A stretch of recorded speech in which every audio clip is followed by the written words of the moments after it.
Olá pessoal, tudo bem? Eu sou o professor André Santos e vou trabalhar geomorfologia com vocês. Essa é a primeira aula em que a gente vai trabalhar alguns conceitos básicos da disciplina. Bom, a geomorfologia, como o próprio nome já deixa entender, é o estudo que trabalha com as formas do relevo da Terra, né? Não do planeta Terra como um todo, mas da sua superfície. E o estudo desse relevo da Terra, ele vai ter diferentes enfoques, né? A gente pode pensar na gênese do relevo, a gente pode pensar na composição, ou seja, aquilo que sustenta esse relevo, quais materiais estão por baixo do relevo e quais são os processos que moldam o relevo, que produzem o relevo atualmente. Bom, o estudo do relevo interessa não só aos geomorfólogos, ele pode ter aplicação no planejamento territorial, aplicação na engenharia civil, aplicação na agronomia, entre outros tantos campos.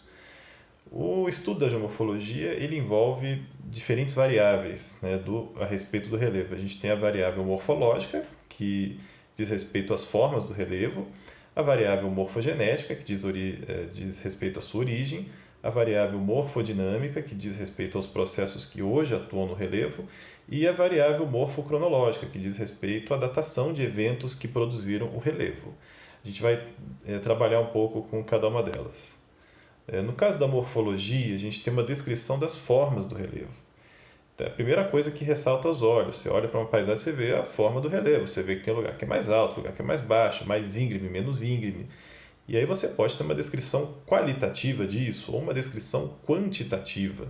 Esse é o ponto de partida para a gente entender o relevo. Na descrição qualitativa, a gente usa termos que são comuns, como plano, ondulado, montanhoso.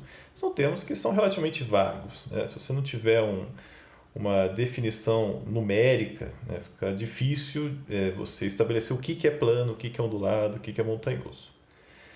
Quando você trabalha com regiões maiores, regiões mais amplas, você tem as macroformas, né? E aí a gente, nas macroformas, reconhece regiões que são mais altas, mais baixas e dá nomes para elas. Então, por exemplo, Planalto é uma região que é mais alta que o entorno e tem a sua origem erosiva. Não necessariamente plano, né? Como o nome sugere, plano alto. Não é necessariamente um plano alto. Pode ser uma região bastante ondulada, né? Como a gente tem aqui ao redor de São Paulo, o Planalto Atlântico é um planalto bastante ondulado, mares de morros, na definição do Aziz Abissaber. A gente tem as depressões, que são regiões mais baixas que o entorno, não tem altitudes definidas, né? não depende de níveis acima do mar específicos, depende apenas de estar mais baixo que o seu entorno. E ela tem origem erosiva também, ou seja, a depressão foi produzida por erosão muito intensa, né? E as planícies são áreas de deposição, diferentemente de planaltos e depressões, são áreas onde a deposição predominou e produziu formas planas, como no caso de planície fluvial, no caso de planície costeira, planície lacustre. Bom, a gente também tem termos para feições menores, como colina e morro, são unidades do relevo menores. A colina é um pouco mais baixa, um pouco menos íngreme que o morro. Aqui a gente tem o relevo do estado de São Paulo e que a gente pode ter uma noção de onde estão as depressões, os planaltos, as planícies, né? A gente vê que são feições muito amplas, né? Tem um aspecto regional. Os planaltos eles são essas regiões mais altas que aqui estão em marrom e branco, tá? O Planalto Ocidental Paulista, que está lá no oeste, o Planalto Atlântico, que está para leste. Entre os dois, a gente tem uma região mais baixa. Essa região mais baixa ela foi formada por erosão. A erosão fluvial contribuiu bastante para produzir. É a Depressão Periférica Paulista. E bem próximo ao litoral, a gente tem uma faixa bem pequenininha que é plana, que é a planície costeira, que ela tem depósitos tanto fluviais quanto marinhos. Bom, não basta a gente ter nomes, né? É interessante a gente ter também uma descrição mais acurada, mais precisa das formas do relevo. E aí a gente tem os estudos morfométricos que vão fazer isso.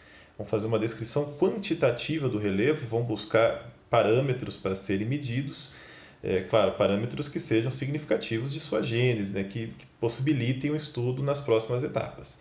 Então a gente tem a altitude, que é um dado do relevo, um dos primeiros dados também possíveis para serem obtidos do relevo, que é a altura em relação ao nível do mar, o nível do mar teórico, caso ele passasse por baixo aqui dos continentes e caso não houvesse movimentos no mar, né? Então, o nível do mar abstrato, é um nível do mar que não é um nível do mar real, tá? A gente tem a amplitude altimétrica, que dentro de uma dada região pode ser o intervalo que a gente tem entre topos e os fundos dos vales. Extensão da vertente é a distância que a gente tem entre o topo e o fundo de uma vertente, a base de uma vertente, né? E a declividade, que mostra o quanto um terreno é íngreme. Então, quanto maior a declividade, mais íngreme o terreno é. Mais você sobe numa determinada distância horizontal. Por isso que a gente tem a porcentagem, que é essa relação entre uma distância vertical e uma distância horizontal. Para fazer o estudo morfométrico, a gente pode fazer um levantamento em campo das altitudes, pode utilizar cartas topográficas para fazer as medidas, tanto de altitude quanto as medidas derivadas também, aquelas todas que a gente mencionou, e a gente pode usar também modelos digitais de elevação, que são matrizes numéricas que podem rodar em sistemas de informações geográficas. Alguns, inclusive, derivam de cartas topográficas, outros são obtidos diretamente a partir de sensores que vão varrer a superfície da Terra.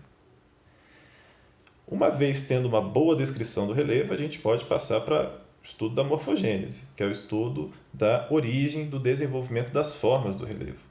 Então, nesse enfoque morfogenético, a gente vai investigar os processos que ocorreram no passado que contribuíram para formar o relevo que a gente vê hoje. Processos esses que podem ser de natureza endógena ou exógena. Processos endógenos, eles são majoritariamente relacionados com a tectônica de placas, enquanto que os processos exógenos são majoritariamente relacionados com o clima da Terra.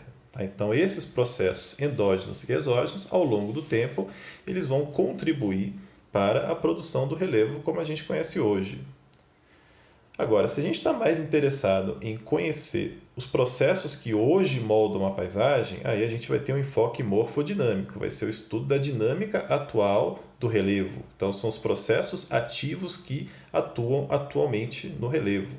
E eles podem ser ou monitorados em tempo real, como quando você coloca pinos de erosão e mede o quanto que foi removido de solo num determinado período, que pode ser de anos, ou mesmo vestígios de processos em imagens de sensoriamento remoto, como fotografias aéreas que podem revelar vossorocas, que podem revelar cicatrizes de escorregamento, entre outras feições de processos que aconteceram recentemente e que continuam acontecendo.